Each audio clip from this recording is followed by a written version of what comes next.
right, well, if you like that, you're really going to like this. Because now it's time for the rest of the bylaws report.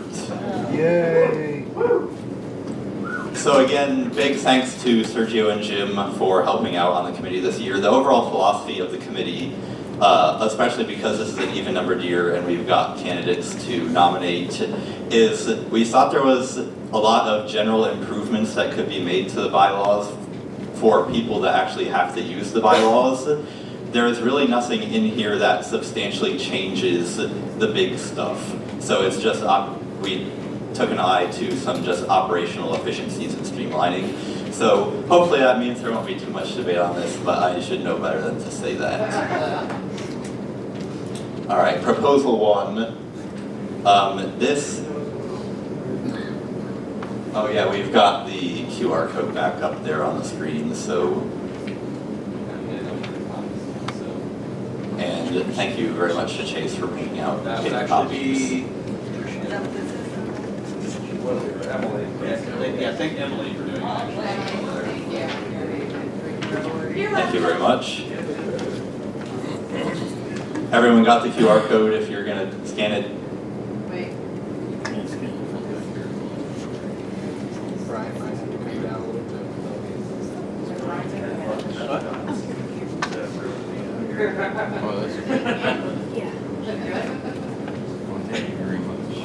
All right, proposal one. So, the rules for nominating candidates are actually in two different places in the bylaws. They're in Article 7, Section F, and they're in Rule 9 of Appendix B. And there are places where they contradict each other. So that's not great. And it's always good to have the requirements only written out one time and referenced in other places if you need to reference them somewhere else. So what we've done is in Article 7, Section F, we've taken out the requirements and then moved them into Rule 8. So specifically, we have taken out Article 7, Section 2, and then rewritten parts of Rules 9, 10, and 12 in Appendix B. And the one substantive change that we did make here was that our current system for the way that the ballots work for candidates and officers, it could result in a lot of rounds that don't really do much of anything because you're not guaranteed to actually eliminate people every round. So all we did was replace our current method with the method that is used at LP National Conventions to select a presidential nominee. So that seems like it's a system that works well and we could also use.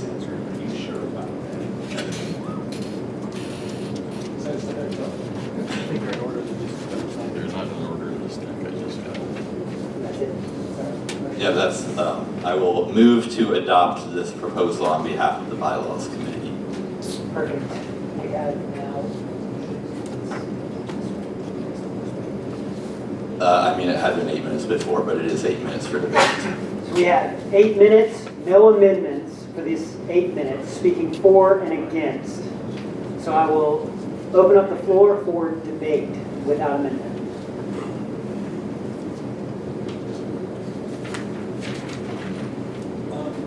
This is kind of a minor point, but the candidates holding less than 10%, I believe what's intended is receiving less than 10% of the vote in the previous round. We're not actually taking polls and like going around and trying to ask people what they support.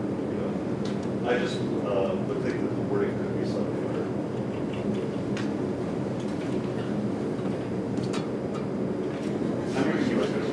Yes. Yeah, so I see where it says that. I think the wording about the polling,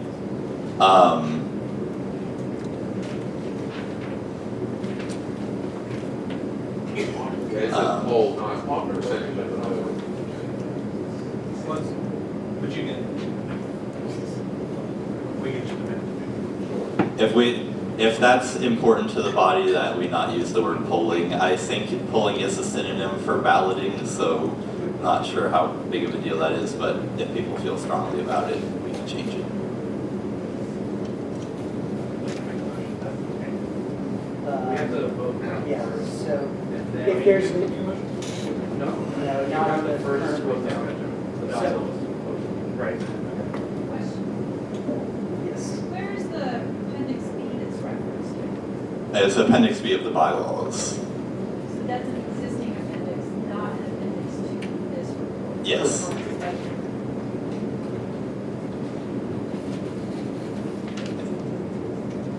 Yeah. Just removing the idea of NODA completely from the. No, so we actually expanded Rule 12, which deals with NODA, to clarify how it works in each of the different races.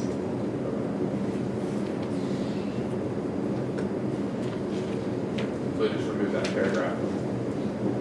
So we Set. removed the current paragraph for Rule 12, but replaced it with an expanded and I would say enhanced version of it. Okay, so what I'm going to do on this, leave it to the floor, whatever you guys want to do. If you want to amend, you can vote it down currently, and then we can open it up for amendment, or you can leave it as is. A no vote on this will take us to a period of amendment. A yes vote, a yay vote, will just amend the bylaws with what we have currently. So I'll leave it to the floor. You guys do it. So we're going to close debate and take it to a vote. Those in favor of the amendment to the bylaws as presented by the Bylaws Committee, say aye. Aye. Those opposed? Yay. The ayes have it, the motion carries. The bylaws amendment is adopted. That was 2/3. Sounds like it.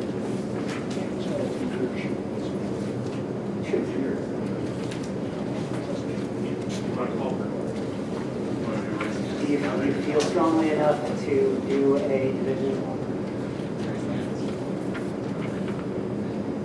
I heard like 10 people say no. So is that, okay, I'm gonna,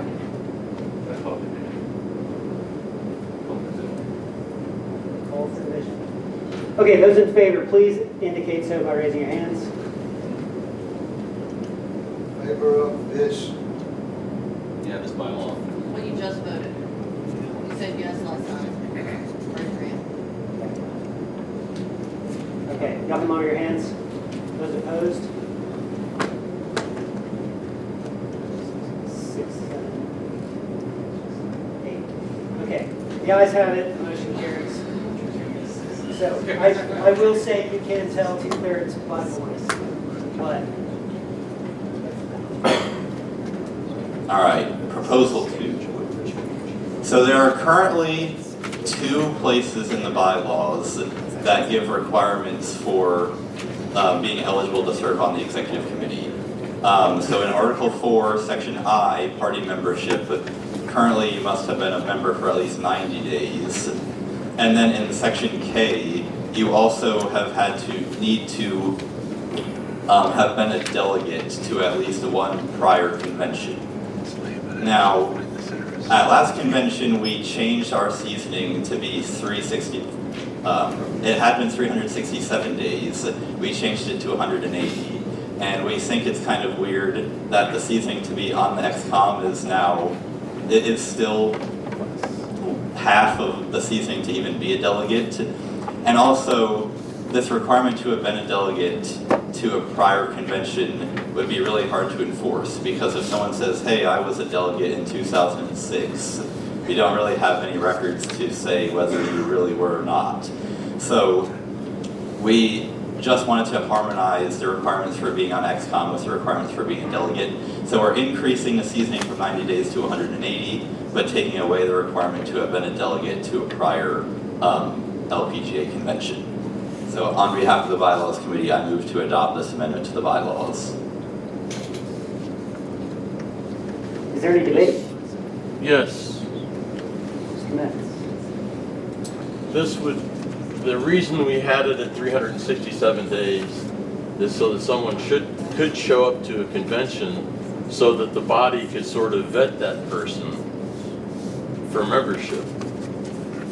One of the things that we've seen in other organizations and such is that there has been infiltration of subversive organizations that overtake that organization and run it into the ground. So that's why we're having strict requirements in the bylaws prior to your proposed change. The 300, I'll clarify that, the 367 days is still here. The 90 days. No, so the 367-day seasoning was amended at last year's convention to go down to 180. See that? This is for officers. Okay, officer. Yeah, this 367 in this clause is Yeah. for officer. Got it. So the 180 days is actually an increase of 90 days. So it's aligning with our current bylaws as they are. Sorry. Mr. Bill, I saw your hand first. My concern would be particularly for eligibility for executive committee members appointed in interim in case of a vacancy during the between conventions. I would be concerned about a person standing up to run for executive committee to be chosen by the executive committee to fill the empty slot, who has never been to a state convention ever. That would be my concern. That's what I was trying to say.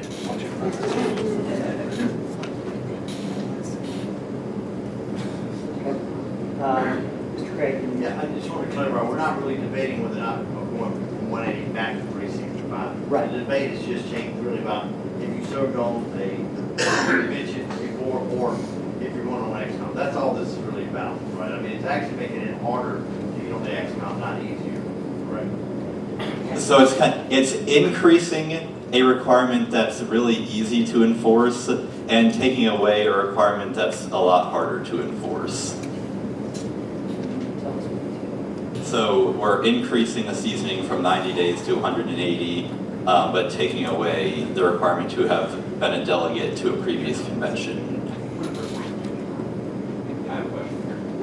Wouldn't it be on the person who is seeking to get on the XCOM to prove themselves that they had attended a past convention? We shouldn't have to keep those records. You should have to be able to show, here's me at this convention, here's somebody who saw me at this convention, here's somebody who knew I was there. It's the burden of proof is on the member, not on the body to have to prove that. So I think, personally, I'm fine with keeping the up to 180, but keeping that you had to have been to a previous convention.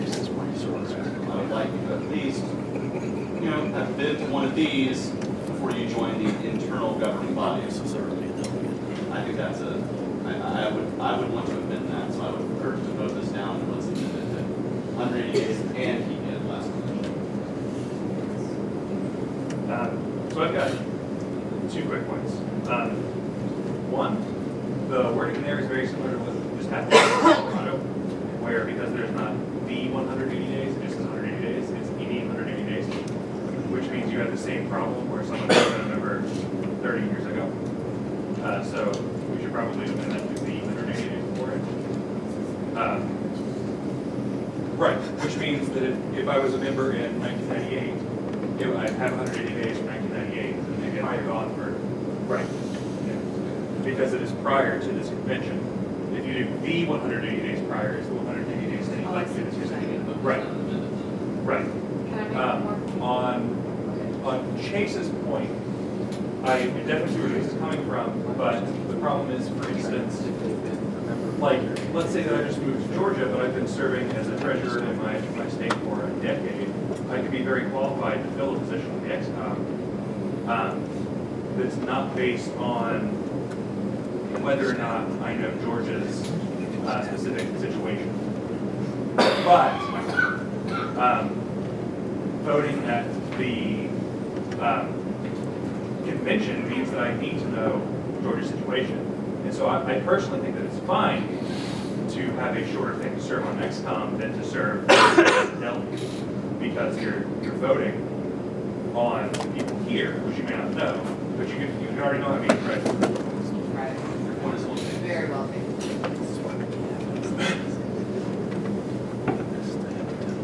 My point is just, we don't have a lot of work. We have a lot of work to do. So we really want to make it so very hard for people to come in and help. People who are qualified, who bring in real world practical skills that can help us excel.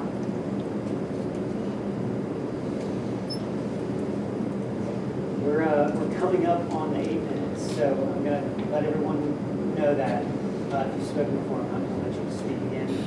So, To Tiffany's point, I think that's the whole point of the seasoning requirements. We need to vet people to know that they are qualified. We cannot keep letting strangers come in and control our voting. You need to take that to control. I think to Kyle's point, there is always an option to make a special exception. If we suspend rules all the time, you had somebody come in who's well qualified and just moved from the state line. There is an option to suspend the rule temporarily for this particular situation, but I don't think we need our bylaws to address the specifics of this odd situation that may or may not have happened. Our bylaws can be in general will run or respect the affected party. So I would say we vote no for this. I just wanted to make the point that not allowing somebody to be qualified to be on the executive committee, who is like the decision-making body for our organization, is not the same thing as telling somebody not to get involved in sharing their expertise. They can always get involved without being on the decision-making body, and we should welcome those people all the time. So. I'm going to take a chair's privilege on that and say, get involved, find a committee, get on the committee, and do some really fun stuff on the committees, because that's where the real work gets done. XCOM makes decisions for the body, but it's real meetings, right? And so the real work is getting done out there in between those meetings. So, okay, I'm going to say we're at that mark. We will take this to a vote, and we can open it up to amendments after if the body is open to that. So, we're closing debate. Those in favor of the... We can add amendments only if this fails. Correct. We vote it down to add amendments. Correct. Thank you. Those in favor of the amendment to the bylaws as presented by the committee, say aye. Aye. Those opposed? Nay. The motion fails. Okay, it is now open for amendment. I think adding feet solves the problem. Right.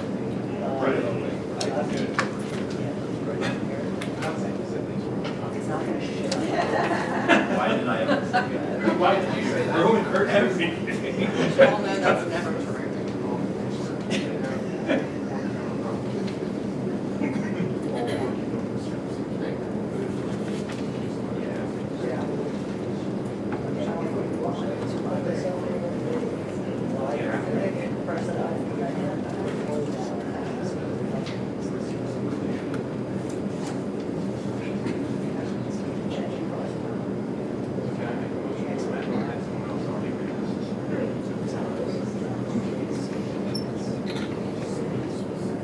I was waiting for the show when they did that. Yeah. Because I figured the telling thing, I mean, personalities and things that are going to do that. So, what if I can't be there? Like, next time, I can't recognize. no. There's something. I'm not. Okay. Members recognized. I'd like to make a motion to amend to add B before 180. Is there any objection? I couldn't. Can you repeat, please?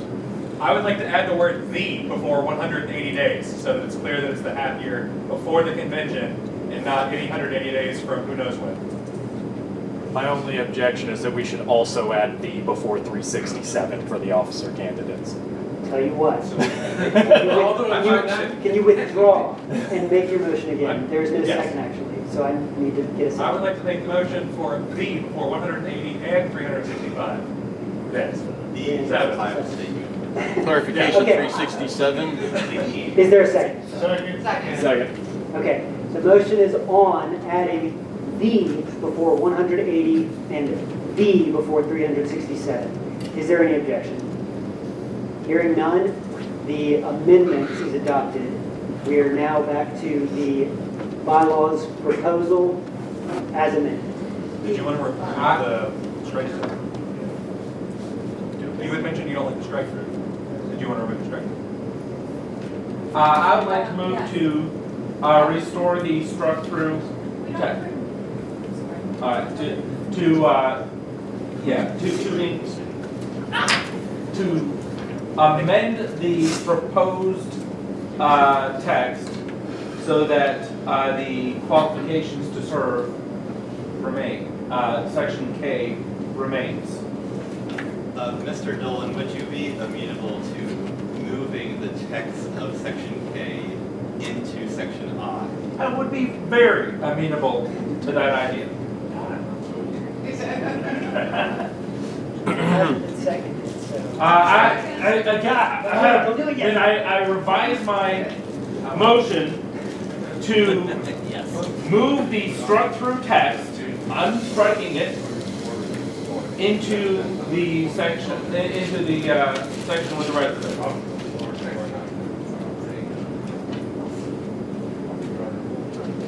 That is my motion.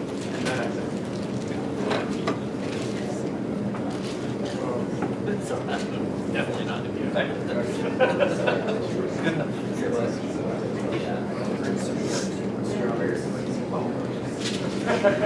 Mr. Chair, I rise to amend Mr. Dolan's amendment.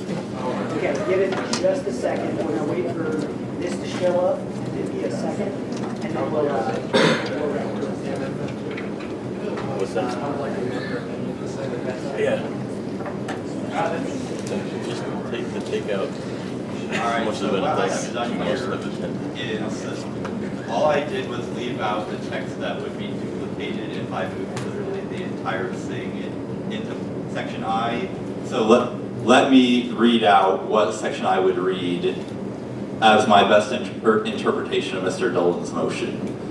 Each member of the Executive Committee of the LPGA shall have been a member of the LPGA at least the 180 days prior to the election of the Executive Committee, shall be a member of the LPGA at the time of election to the Executive Committee, and must first have been a delegate for at least one convention held no more recently than 6 months prior to such service on the Executive Committee. Special exemptions to the eligibility requirements to the Executive Committee could be made with 3/4 majority vote of the Executive Committee. And then the text after that for officers is unchanged. Question.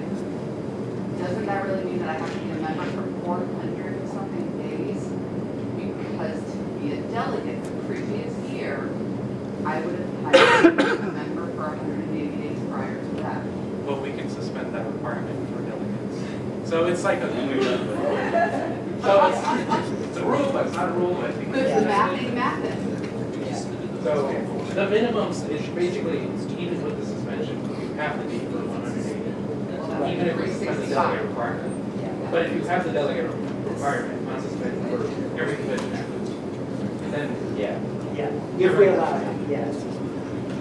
Mr. Metz, I'm going to give you the floor. You had it. Is there a second? Seconded. Okay. Now the amendment is friendly, or it's able to be amended. Back to section I. Just for clarification at this point,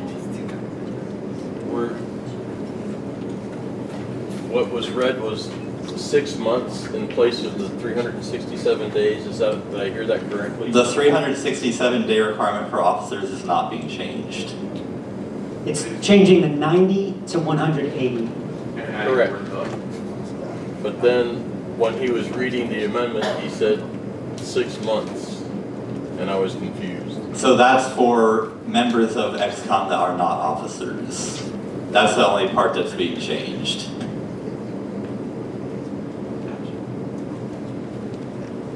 Thank you. I withdraw my motion. If we're adding the word the to the 180, So that's implying that you needed to be a member for the entire 6 months before the convention was held, right?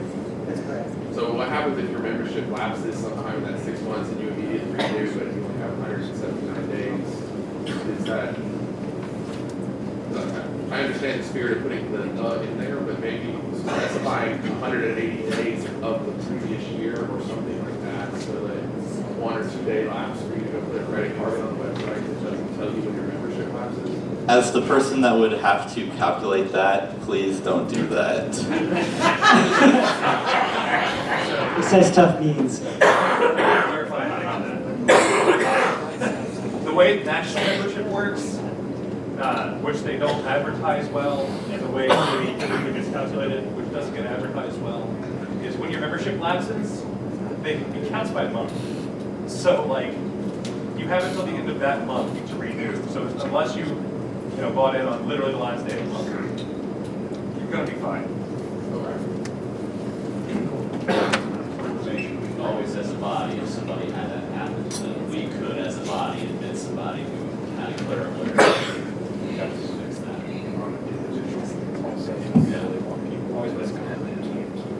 As long as they pay in arrears, right? Okay. If there's no objection from the body, real quick, we have 3/4 and the fractions 3/4 here, and then 2 sentences later we have 75%, and that's just going to annoy me. Okay, hold on. We have a motion on the floor. Can we do the motion, dispose of the motion first, and then do that? Can it be friendly to the amendment that's currently on the floor? Is there any objection? No objections. We're gonna let it happen. Okay, the motion on the floor is to take the struck out section and stick it inside of section I. Is there any debate? Are you ready for the question? Those in favor of the amendment to the bylaws proposal, say aye. Aye. Those opposed? The ayes have it, the motion carries. Now we are back to the proposal as amended. All those in favor? Any debate on this? Call the question. I second. Those in favor of the proposal as amended, the amendment to the bylaws as amended, say aye. Aye. Those opposed? The ayes have it, the motion carries. The bylaws are adopted for this proposal as well.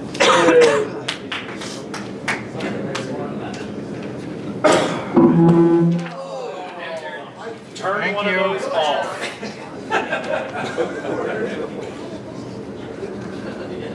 Keeping you awake. Morning. All right, so we have a very interesting section of Appendix A, Rule 1. Section 3, the chair is the final arbiter on questions of procedure and may, in the interests of debate and order, amend these rules at his or her discretion. This struck the Bylaws Committee as crazy. No, it's completely Republican. It still is the case that under Roberts, which Roberts rules controls everything that's not specifically in the Georgia rules, it will still be the chair's discretion to interpret the rules, and then he can make an interpretation, and then if the body doesn't agree, then they can appeal the ruling of the chair. That's still going to be in regular Roberts. We're just taking out the ability to what seems like for the chair to amend the rules for any reason in any way that they want. That's why I ran for chair last time. I do what I want. All right, the motion is out on the floor. We'll leave it to the floor for debate. None. Is there any objection to this? Hearing none, the motion carries. And the proposal is... Wait, I wasn't ready yet. You should have objected. I know, I listed. All right, so proposal 4 is a lot longer, but we're doing largely the same thing, which is taking out a lot of the parts of the Georgia rules in Appendix A that are essentially completely duplicative with stuff that's in Roberts already. It's like 95% the same, but 5% a little different, which causes a huge headache when people try to figure out what to do, because if there's a slight change in how something works in the Georgia rules, technically you're supposed to follow that instead of Roberts, which is what everyone is familiar with. So specifically, we are proposing to strike Rule 7 motions and Rule 8 points out of Appendix A of the bylaws, because everything that we need in there is in Roberts. I object. Okay, we will let you speak again, sir. All right. So we'll open up the debate. All right, the objection I have is having it in the bylaws like this gives it an easy reference for those who don't carry Robert's Rules of Order around with them in their backpack. I'll also give a point of information to the body that you can get this nice copy of Robert's Rules of Order in brief, which has very nice summary tables of all the motions that you would probably ever want to make most of the time, and like what thresholds and whether they're debatable or not. So they are accessible. So, furthering my debate is that not everyone has one. Having it here is an easy, quick reference. No reason to strike, in other words. There's already a lot of, I'm just looking at this proposal, and there's a lot of stuff on here, and I don't really have that readily accessible either.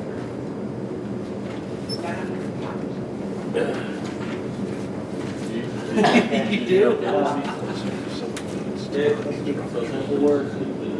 I guess those were all again. So we'll start here. There's a lot of hands, so we're gonna everyone be short. Question.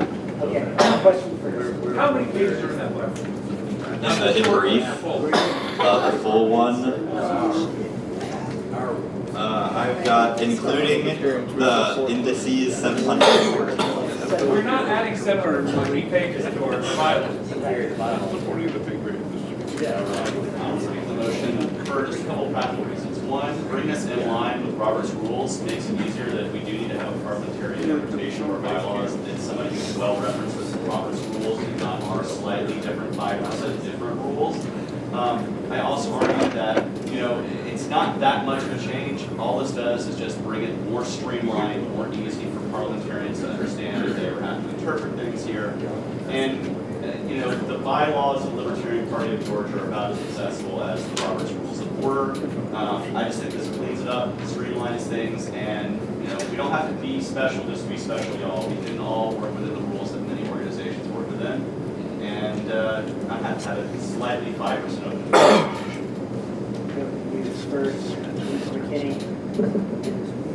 My only point was that I find a null value in the argument that having it in the bylaws makes it more accessible when the bylaws come from one source and Robert's rules come from multiple sources, making them more accessible than our bylaws. It was just a point of inquiry on whether any specific things that are in here that is different from Robert's rules would be of importance. So one of the main slight differences that the committee was aware of is that in Rule 7, Part 3, it gives a table of motions, and in Section 1, it says only those motions listed below will be recognized. And so Section 3 lists a lot of motions, but not all of the motions that you might need. And technically, if we were following this, if somebody made a motion that wasn't specifically listed here, it would not be recognized, which is strange.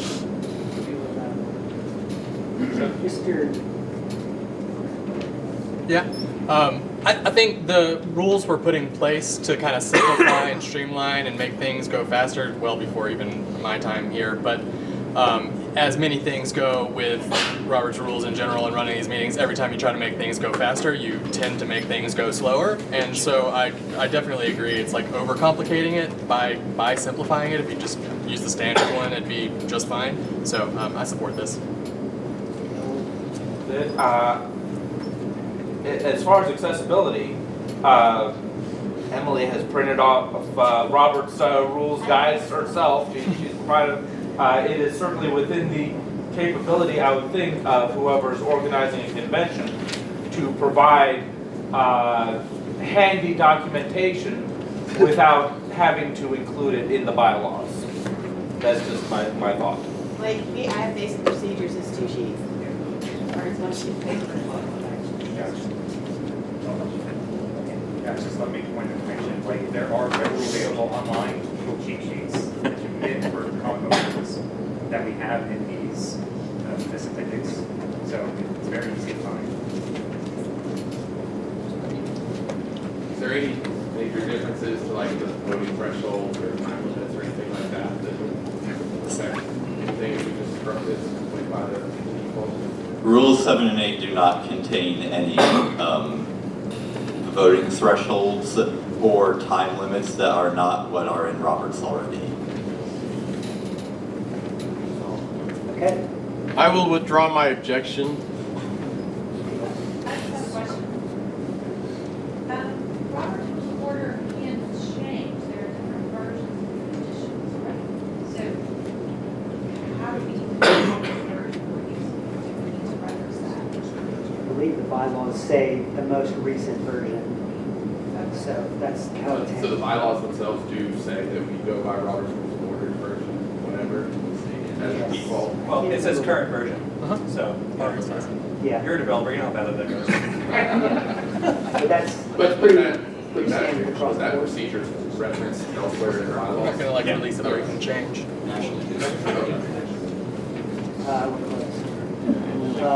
Okay, so I'm going to close the debate. We'll take this to a vote.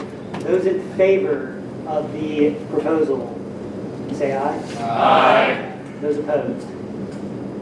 The ayes have it, the motion carries. Proposal is adopted.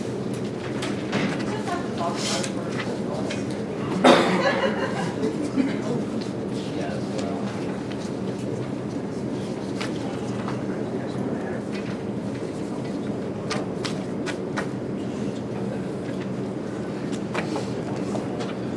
Step out for just a second.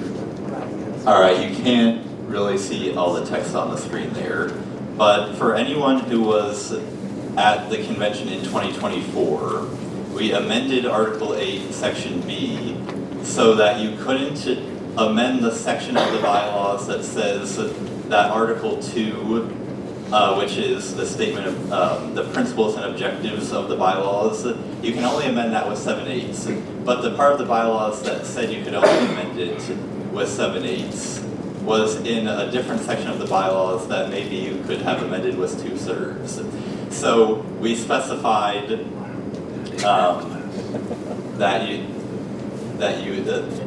we also applied the 7/8 threshold to the part of the bylaws that had the 7/8 threshold in it.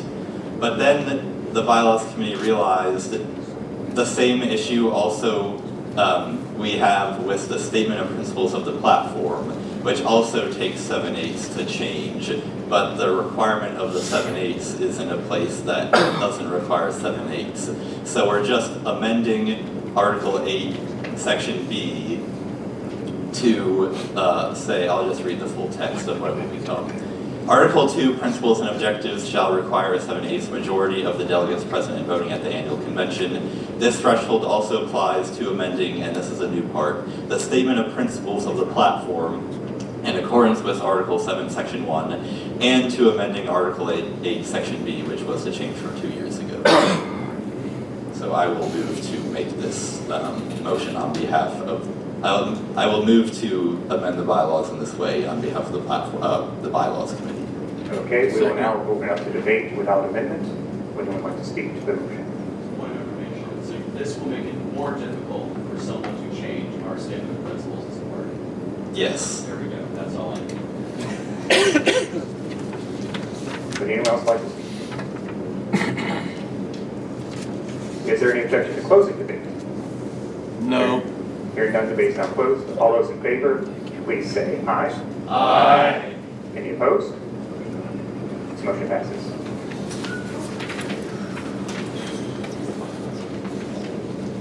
Bylaws Committee. Thank you.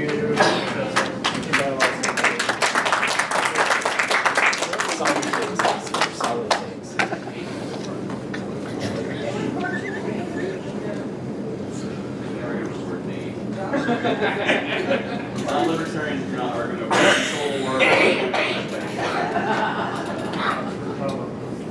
All right, you're not quite done with me yet because now we have platform.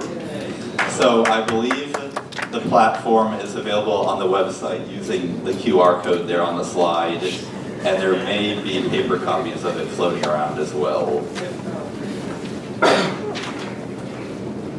Okay, we will go to proposal number 1.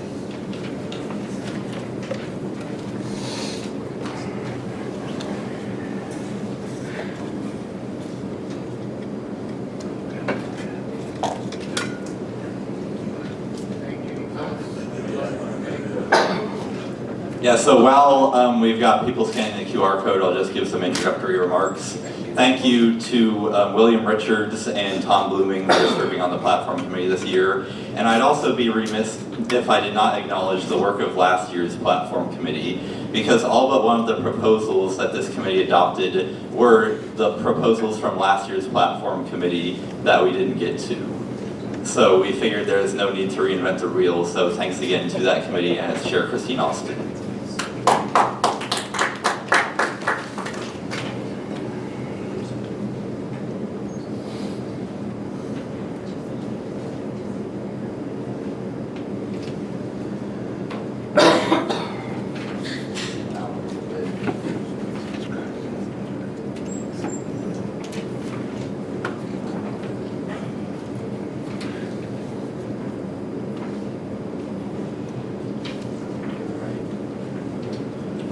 So proposal 1 is the only one that's not from last year, but we thought it was timely, and this was a proposal from the 2024 National Platform Committee that was not entertained there, but we thought it would be good to drop into our state platform. So we're striking the current section 2.5 government debt and replacing it with the following. Government debt is wholly illegitimate as it burdens the people without their consent. We support repudiating all government debts at all levels as a means of both relieving unjust financial burdens and limiting the growth of government. So we're just explicitly saying the best way of dealing with government debt is by repudiating it. I will make the motion to amend the platform on behalf of the platform committee. Second. Perfect. Doesn't even need it, but we'll take it. All right, we'll open it up to debate. I have 2 objections. First is that the suggested amendment removes the text that strongly emphasizes that the budget should be balanced exclusively by cutting expenditures and not by raising taxes or increasing the money supply. I really think it's important that we emphasize that we don't support raising taxes or increasing the money supply. Also, my concern is, does reputing the debt mean that we encourage the government to default on debt, which may have been, which would injure those who have, who are owed by government, which may be bondholders, retirees. Is that a question directed at me? Or That is me? a question. That is a question. So yes, it does mean we're encouraging the government to default on debt, which would adversely impact everyone that holds some. So if that's people holding treasury bonds or in their retirement accounts. So that is the pressure point. If you don't think this is what we should be supporting, then definitely don't vote for it. But that is what we're saying. It should also be noted that inflation is a soft way to repudiate the debt, so it is the same effect either way. It's just being honest about it or not. Lovely. Yeah, I'm not percentage here, Dr. Shoe Times, and I think opportunity for the Libertarian Party to step forward to solve the problems of our country right now. Okay? This is the biggest problem we've got, financial problems. And smart people understand this. Very, very smart people, right? And this is a way to get in with very smart people who have power, who have money, to make changes. What exists now is what should exist. Section 2.5. This proposal is crazy. I don't want anything to do with crazy, okay? You talk about repudiating all government debts. That's when people say the libertarians are crazy. I'm not crazy, and I don't want to be part of a crazy party. So this is just stupidity. I'm sorry. What exists now is what should exist. It's perfect. Thank you. Mr. Grant. I'm speaking against as well, so if you wanted to, if somebody wants to speak for, or I can take it. All right. Looks like you're on. Then I will. All right, yeah. I just think it is really important to keep that original language about the making sure that it isn't by increasing tax or by increasing the money supply, because that's the bullshit politicians are pulling right now when they say that they're gonna fix the debt problem. They claim that while doing these two things, which we know doesn't end up doing that, right? So I don't want to throw that out because it's really important. And the what we're replacing it with is just sort of like, I don't know, it's almost like feeling words rather than like actually calling out what's going on. And so I like what's there already, so I'd vote no on this.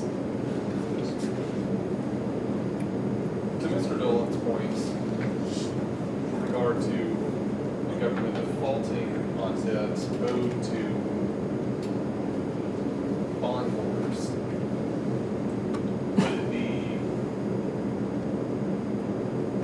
should we amend the amendment to specify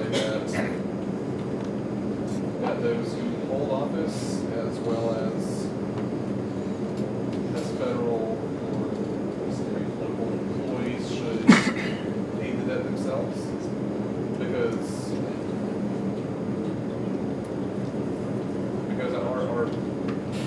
my intention in suggesting this amendment was to imply that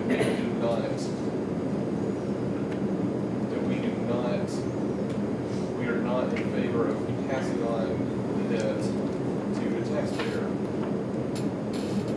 Because did any of us consent to the existence of the state in the first place, and therefore being taxed to pay off the debt that our government? Yes, we're currently in a non-amendable portion of this, but if you would like to encourage the body to vote for an amendment, you can encourage everyone to vote no and then propose an amendment. So I'll allow that after we complete this section of it. We go back here. Yeah, I'll actually speak in favor. First off, the Federal Reserve banking system is a criminal organization, and the absolute best way to bring them down is to repudiate their debt and not pay them on what they say we owe them. I'll also point out that clarifications on not increasing taxes and not increasing the monetary supply are covered in sections 2.4 and 2.7 of the current platform, respectively. That's all, thank you. My reasoning, I find both languages amenable, but I think the current language is the platform, not the revision, does speak to actual solutions, which is something that candidates, when they're running for office, need to be able to provide and saying, we support balancing this budget, we support not increasing taxes, not increasing the monetary supply, and we don't think government should incur debt. All of those things are things we can sell to individual voters as we have solutions, we have a path forward. Just saying government debt is illegitimate does not provide any solution for somebody who might be looking at the Libertarian Party as a party that might be willing to work to fix problems and not just sit here and talk about what the problems are. Which is why I do think the language of 2.5 as it currently stands is better than the amended language. I believe that the Federal Reserve is criminal as well. I believe that much of this is wrong, but I also believe that saying that the government should not incur debt covers that statement as well, in addition to having real solutions in 2.5 survive. So I would urge that we vote this change down and keep it as it currently stands in the language.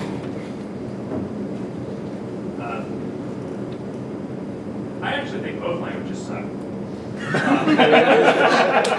Typical libertarian. Yeah. The true libertarian. If you look at how 2.5 is, saying that we are not going to raise taxes or increase money supply, like if we go back, we all are of the opinion that at least the overwhelming majority of government services are illegitimate. They shouldn't be happening in the first place.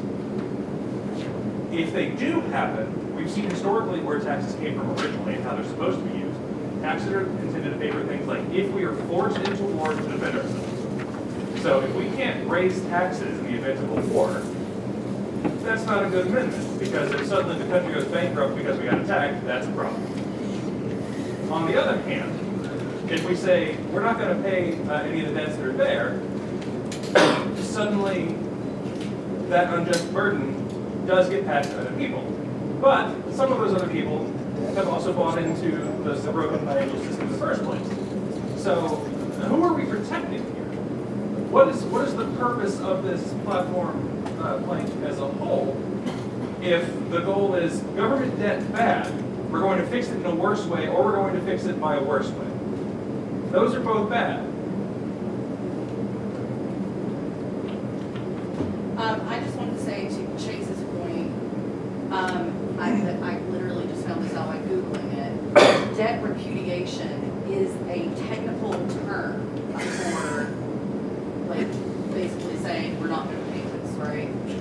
I think the problem that I have with this new language is that it feels very like libertarians don't like debt, so that's what we think, right? Like there's no, like I like what Chase said when he said the first one feels like action and the second one doesn't. And I think the reason that it doesn't is because nobody realizes what debt repudiation is. If that makes sense.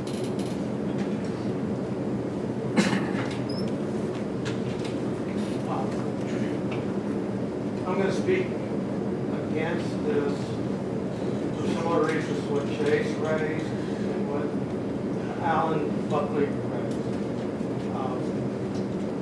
And understand that the proposed language, I completely agree. Nobody in this room is more mature. Okay? I got the history group. Marcus knows everyone here. But we have to understand that our real work is not on us, our real work is out there. And the people that stand out there in front of us, the rest of the world, are people that have done the work like Chase has done, and that Alan has done, Ted Metz, Ryan Graham has done, and others in this room and elsewhere. We have to take into account what they have to deal with. Okay, so it's my own personal opinion of how I would deal with it if I was the final decider. I don't think it would be a consideration. I think that what I would suggest is the original language, go back and rework this whole idea to a platform, that statement that shows our compassion. Okay? That, as Danny has pointed out, people that are dependent on how things are right now. We have to offer them solutions. And even though it's complicated to do in our platform, we have to do that. We have to take on that different problem. Otherwise, we just say just repudiate the debt. Like Alan says, everybody else is going to think we're crazy. And so I don't mind being called crazy. There's no importance of that in my life. But Alan faces these people. I want to go out and give all sorts of meetings across the state with this behind me, because I don't believe it. It's just a bunch of crap. Yeah, so I'm speaking against this. Let's go back to the original language. Let's rework it in future platform committee in a way that shows our compassion. And if that comes down to, we're going to take care of all these people, and then we're going to skip the debt, go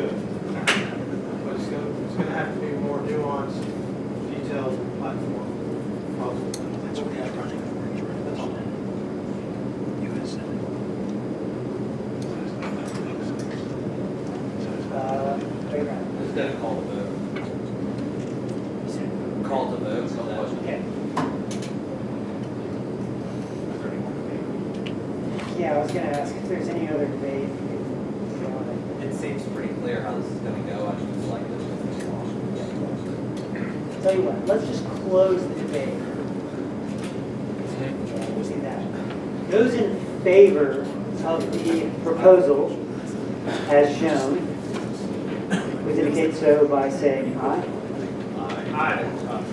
Those opposed? Nay. Nay. Yeah, the nays have it. You want to open it up to amendments? Moving on.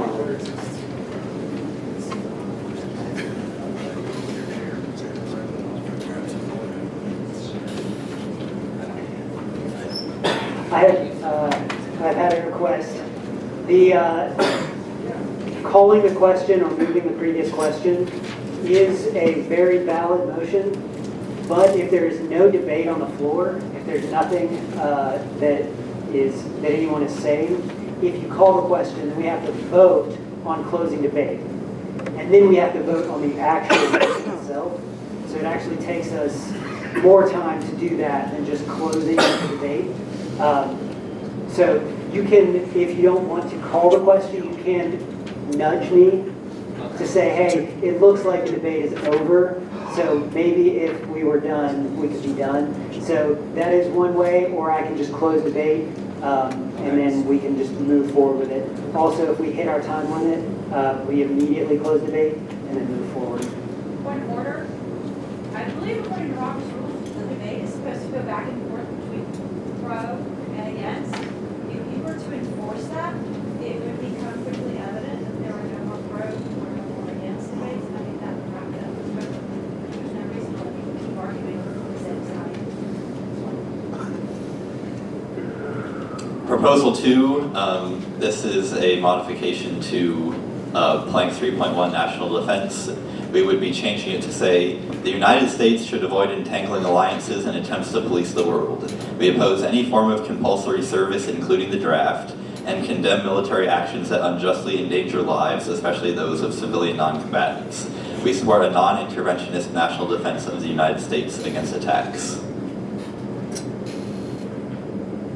I move to amend the platform on behalf of the platform committee. Would you like to speak to it?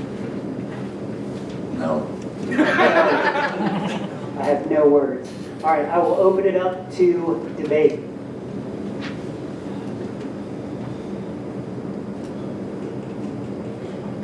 I'm gonna get yelled at, that's fine. So, I understand the response for non-interventionism. I have a problem with it because, for instance, if the police showed up at my neighbor's house and they broke into my neighbor's house to take them away, I would feel compelled to defend my neighbor. Obviously, a country is not the same thing as an individual, but by stating that we support a non-interventionist national defense, I think that it makes it isolationist or atomistic in a way that is further than is intended. I think that actually makes it less clear. If, for instance, a world war broke out and someone's attacking Mexico and not attacking us, but they're at our border, do we say, oh, well, they're attacking Mexico? That's not our problem. That seems ridiculous to me. If the people of a country so choose to fight for it, and the country says, okay, we're going to organize that, but people want to go there and we're talking military service, that seems reasonable. I think that the part where we don't stand for compulsory service, including the draft, takes care of the concept that we shouldn't be going into places, because that should be true for soldiers too. Soldiers should not be being treated as objects to go spend for military industrial complex. So the non-interventionism sounds good until you think about the part where like some people live on the border of Mexico or Canada. So do we not defend them because they're just over that border? It's not intervention. I think the intervention is language here is meant to deal with situations such as Venezuela. Drop in, grab, throw.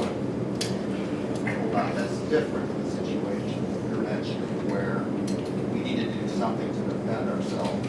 But even in the case of Maduro, is anyone actually, Maduro's been taken out? The problem there is that we are stepping in to take over Venezuela. Yeah, I'm going to call this to order. You must be recognized by the chair to speak, so I will remind the body that that is the case. Mr. Oliver? I want to speak in favor of this motion. The reason being is, as libertarians, we believe in no unjust aggression against individuals, and we should expect the same of our national government. If there are people who are on the border of Mexico or Canada, the second any aggression travels across our border, we have a complete right to defend ourselves at that point, because we're not intervening in anybody, we are now defending ourselves. We have been the policemen of the world my entire life, and unless somebody is older than World War I, your entire life, we have been the world's policemen. It is imperative that the Libertarian Party of the United States contrasts itself with the two warmongering parties that are currently in power in Washington, D.C., and to stand on our principles and say, we will not support an interventionist foreign policy. We will not support wars. It doesn't matter whether it is taking one guy out of the middle of the night and taking over a country, or and getting us into a quagmire for 2 decades. It's illegitimate either way, and I think we should stand up as the only anti-war party currently in the United States on our principles. Thank you. I guess we're going. I would like to Against. speak against the motion. This says basically that if China wants to bring nuclear weapons to Cuba, we can't say no. And therefore I object to this proposal. Okay. I also object to this motion. I think Chase was advocating for it, because he didn't want us to be policemen for the world, but that language is only in the previous. Oh no, it's in there. A lot of it is very similar, but I can't tell the difference. but being able to defend is pretty high up there, as opposed to being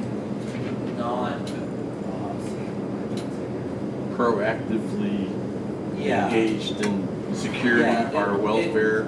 If somebody attacks my brother, they got something, coming. But that, and I consider that defense. But,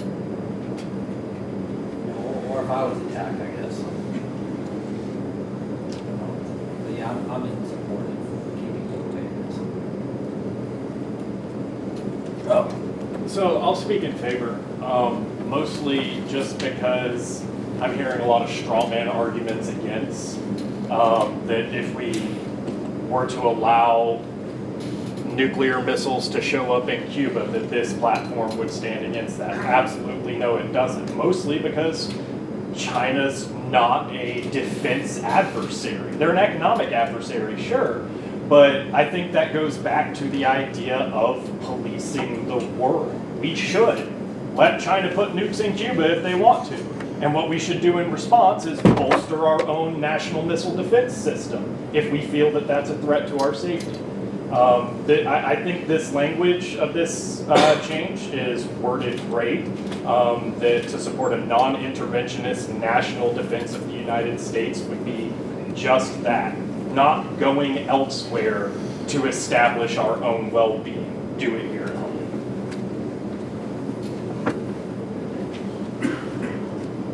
You speaking against? Speaking for?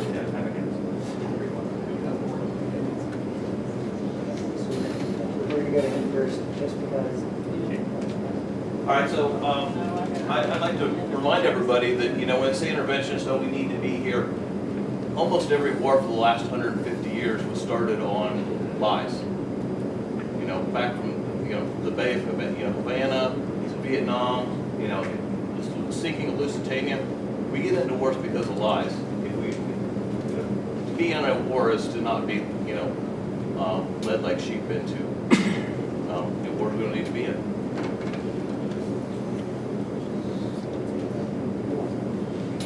So it's being called a straw man, but all the arguments that are being made for this are straw man. It's exactly backwards. No one is saying that what the government has gotten us into in the past has been good or correct. What's being said is that there are absolutely times when a tyrannical government attacks someone, and they know that no one's going to stand against them because they're big and who they're attacking is small, and having someone else who's going to step in and say, well, I've got a 50 cal, is all you need to stop this. The threat of someone else who can do violence to you is often enough to stop it. That's why we believe in the Second Amendment. Non-interventionism means that if you're watching someone have their wallet stolen, that you don't think you can pull your pistol and defend them. That's absurd. That's absolutely ridiculous. If I watch anyone in here getting their money stolen, getting their wallet stolen, I'm pulling my gun. I'm defending that person. And if the countries around us are getting attacked, or anyone in the world is being attacked, we should consider doing the same, as long as our soldiers understand what they're getting into, and our government isn't lying to us in the times they do it. It is important to defend each other, because if we don't defend each other, whoever has the biggest stick automatically wins on the case of non-interventionism. Not all war is illegitimate if it's started by someone else. I see two hands speaking in favor. In favor, and non-interventionism is in both clauses. So I think that the language is better in the new version, but non-entangling alliances and defensive is in both clauses. Avoiding things in alliances, but non-interventionism is not. They're different things, that's what's better.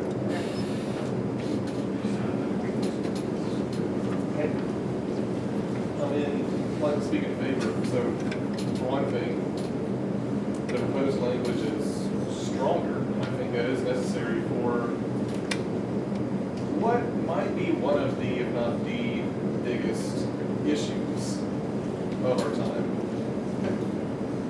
So, as for the question of, say, use in Cuba or Mexico, well,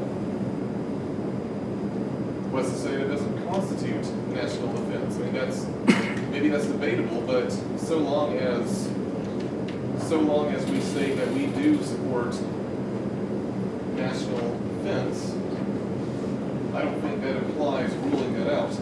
As for Mr. Davis's objection, yes, if I see someone's try to hurt my friend, yes, they will have hell to pay. I will put 10 bullets in them if I must. However, we're not talking about individuals here. We are talking about nations.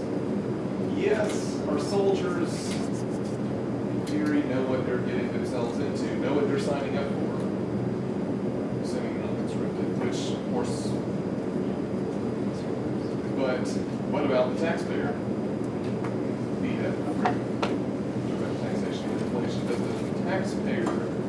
Should the taxpayer be burdened by interventionism?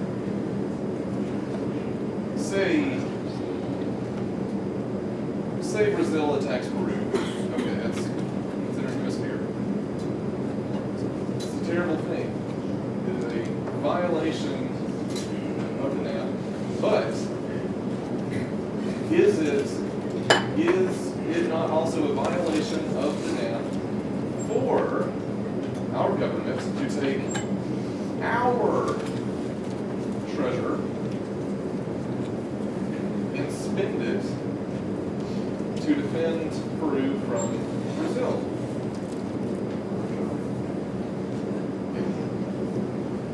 Can I get clarification on something?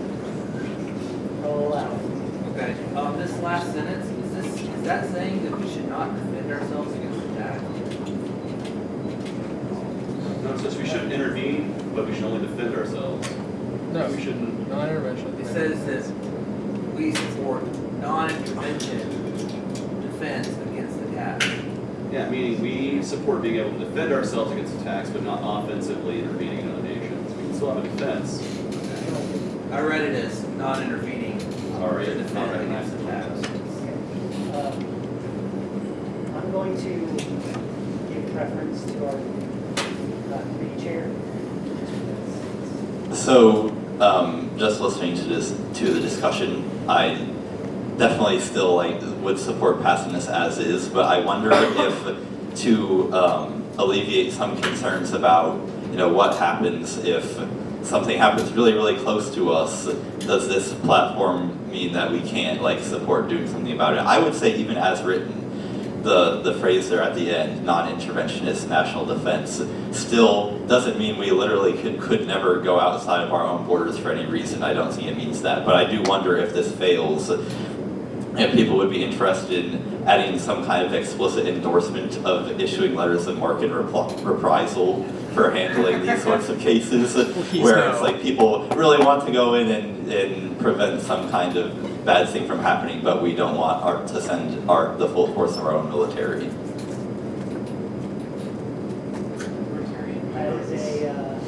That is definitely a possibility, and I will open it up to that after we get to the voting portion. We only have a couple more minutes, so I'd say for anyone be brief, but I see 1, 2, 3, and then we'll work on anyone else. So I heard a beautiful speech by Chase, and I definitely agree with Kyle. Chase, you had one thing that I really liked, and it's not up there. You said unjust, right? Unjust is a powerful word. We are libertarians. We believe in individual freedoms. It also means that we have to take up for one another and make sure that we're protecting one another's freedoms. And that's not just here. We have to be that around the world. It has to be our founding philosophy for every human. And so yes, if the fire is at your back door, you're not going to wait until it's in your yard before you start putting it out. So sometimes we will have to enter into just causes to defend individuals who are being oppressed. And it might not be at our back door. It might be on the other side of the room. But I don't think that we can tell ourselves we cannot defend individuals. Yeah, I'm speaking in support because reading these, I at first couldn't figure out the difference, and then I realized that the only difference I could find is that the new verbiage calls out endangering civilian non-combatants, and as a humanist, and that's the root of where I come to libertarianism from, I really like the addition of that language, so I support it. Mr. Underwood. I do like some changes to this, but I wanted to point out that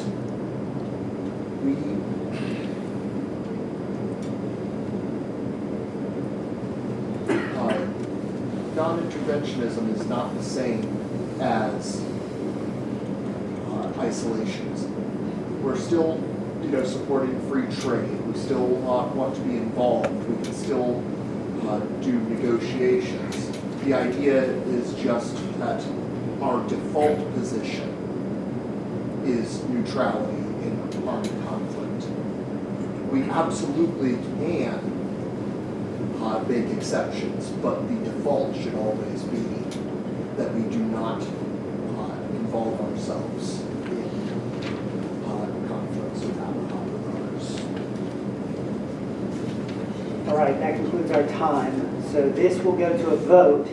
If you are looking to amend, that will be available after this vote. So if you would like to amend it, you can vote no. If you don't like it, you can vote no. If you do like it, obviously vote yes. So those in favor of the proposal as presented, say aye. Aye. Those opposed? Nay. The ayes have it. Motion carries. And that proposal is adopted. At this point, can we amend it? No, adopt it.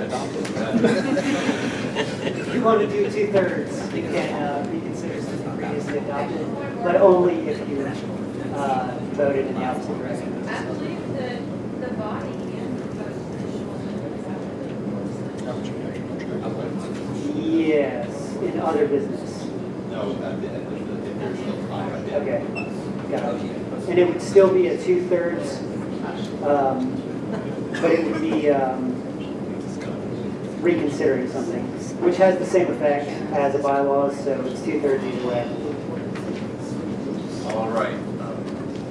Proposal 3, this is a modification to Plank 2.0 economic liberty. So the new language is as follows. The economic liberty to trade and transact is inherent to the individual. Libertarians advocate for free markets and oppose a regulatory administrative state that interferes with individuals' rights to voluntarily exchange goods and services, enter into contracts, or decline participation in transactions. Free markets create abundant opportunities and allocate resources in the most efficient manner without violating property rights. The only proper role of government in the economic realm is to protect property rights, adjudicate disputes, and provide a legal framework in which voluntary trade is protected. We recognize the right of people to manage their resources according to their own principles or preferences. We therefore oppose interference in voluntary trade and forcible redistribution of resources by taxation, regulation, government spending, and inflation of the currency. So all of the planks that end in point 0 are introductions to entire sections of the platform. So we are, this would be expanding the paragraph that's there now, but it seems like a suitable place to do it because it introduces our entire economic liberty section. So on behalf of the platform committee, I move to amend the platform this way. All right, we are now in debate. Would you like to speak to it? He considers that speaking to it. So the floor is open.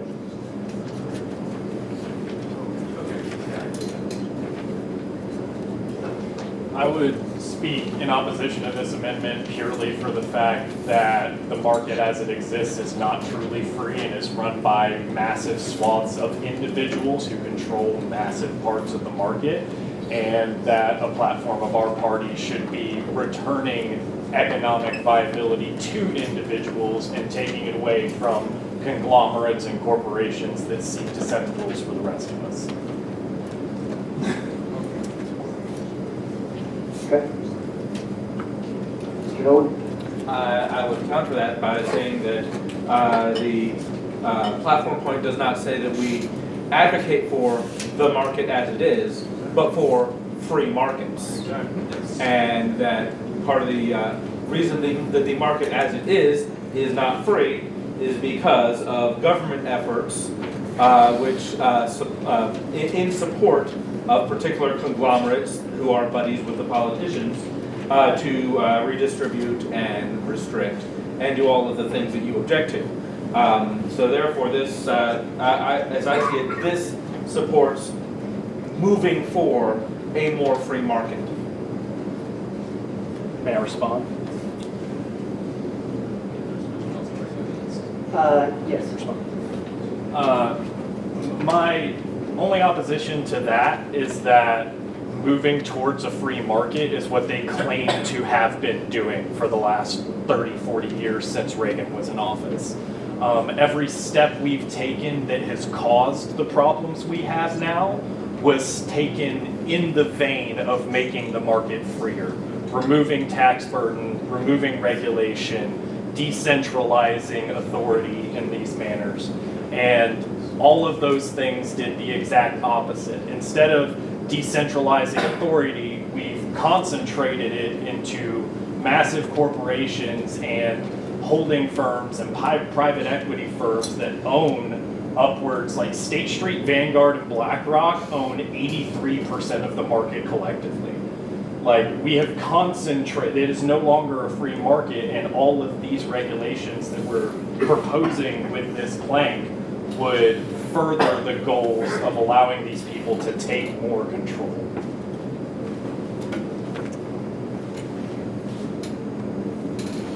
So, your gentleman's objection. Is it not the case with many laws and regulations that we don't like, that the stated goal is that, well, first of all, that it's for our well-being somehow, and in many cases, that it secures freedom. Yes, of course, particularly Republicans are mad about selling economic intervention as, well, free market capitalism. So therefore, should we not, does that mean we shouldn't state that we are in favor of free markets? Unless the point is that the language needs to specify that we are against specific rhetoric used by politicians.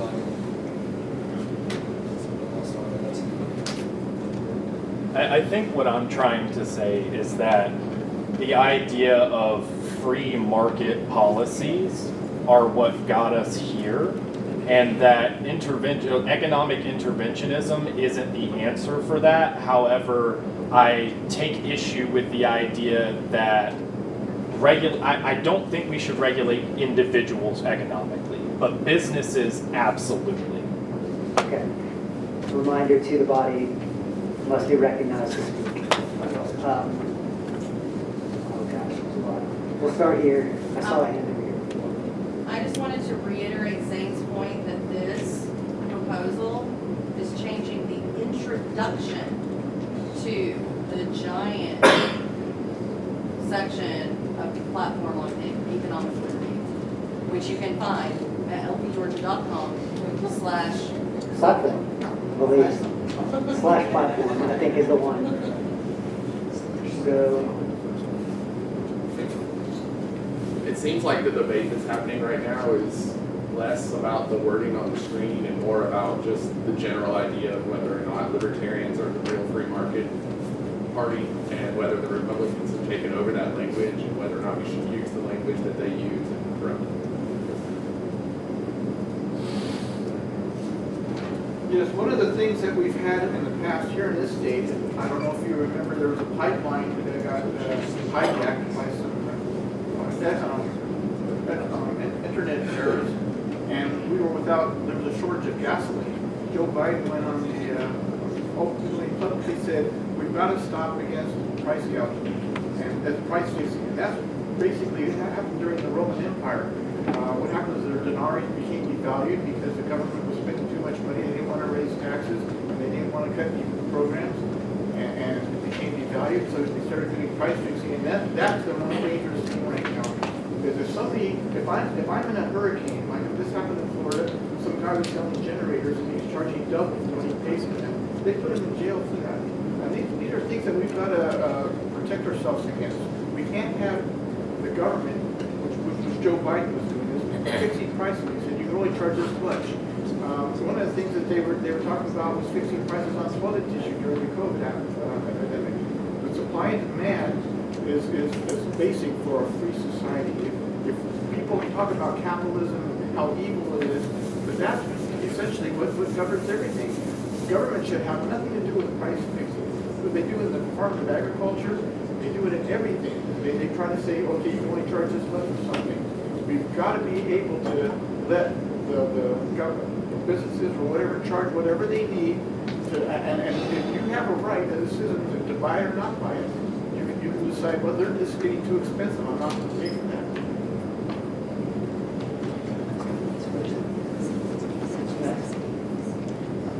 I actually rise in favor of this amendment because, again, it is just the opening paragraph to a section that details more in depth about everything else.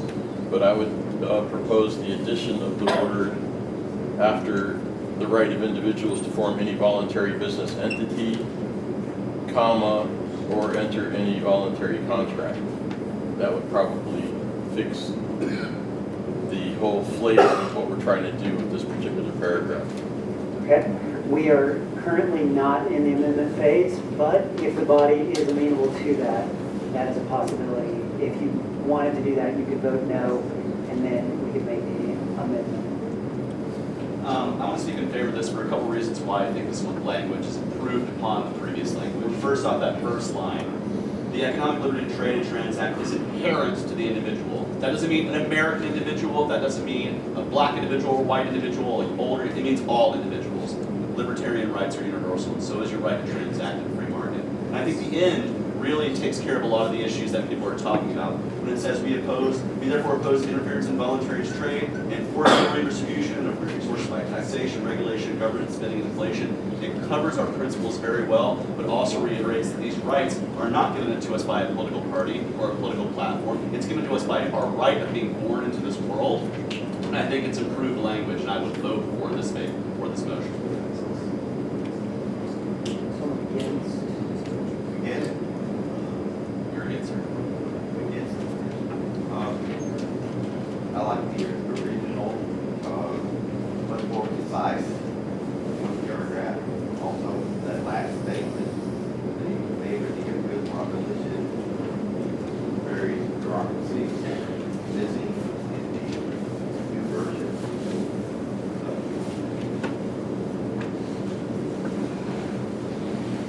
I don't think it's a big deal either way, these are both good, and I agree with his last point.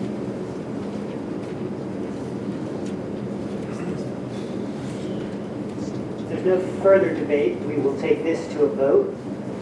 Those in favor of the proposal as presented by the committee indicate so by saying aye. Aye. Those opposed? Nay. The ayes have it, the motion carries, and the proposal is adopted.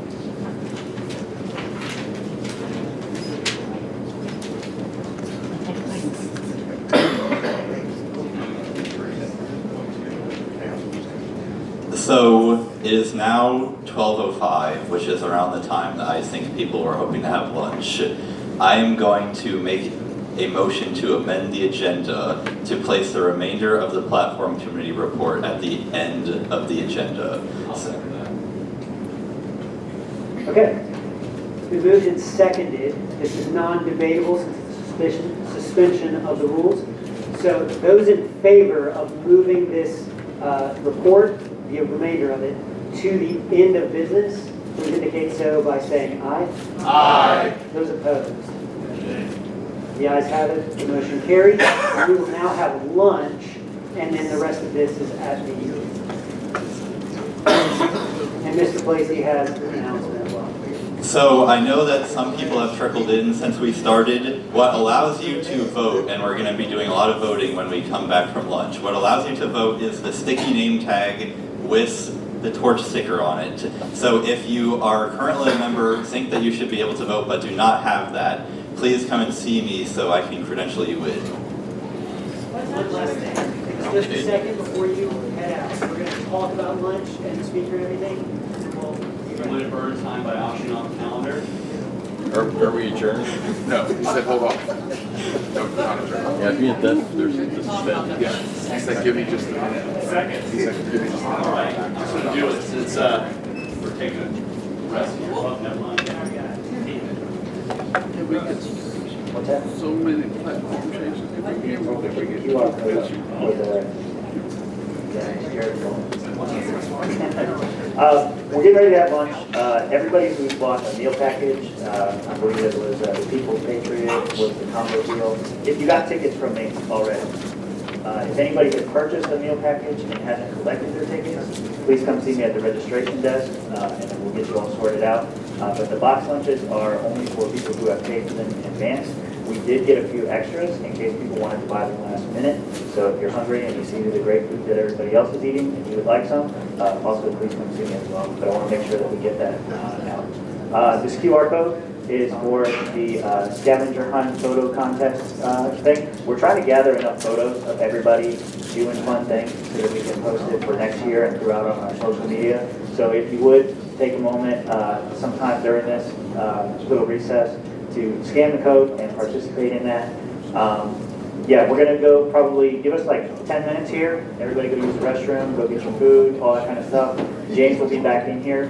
Whether you're eating or not, you can be in here. It's free to attend the speaker thing, so you don't have to worry about buying a package for that. But if you would like to donate to the party, lpgeorgia.com/donate, or support, or whatever it is, I forget. All right, that's it. See you guys, what's up? What time do we need to be back? Just give us about 10 minutes. How long are we adjourned? No, not yet. We said lunch was an hour, so let's say 1:08. 108, and come back in here. 1:15 is it? Are we adjourned? Yeah, bring it on. Hey, we got an auction. Hey guys, before you leave for lunch, one of the things we do here at the Libertarian Party is want to support our candidates. We have a candidate who is running in the 14th district, Marjorie Taylor Greene's old seat, that's Andrew Underwood. And I want to make sure we support Andrew.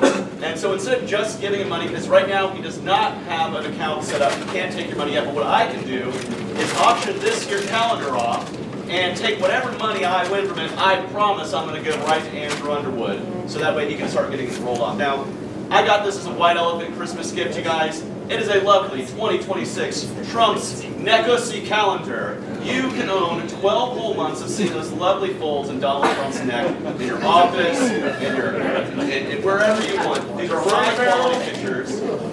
And I want to donate to Andrew's campaign, so I'm going to start the bidding for this at $25. Do I hear $25 for this calendar? $25 right there. Do I hear $30 for this calendar? $30 will get you 12 months of Negosi.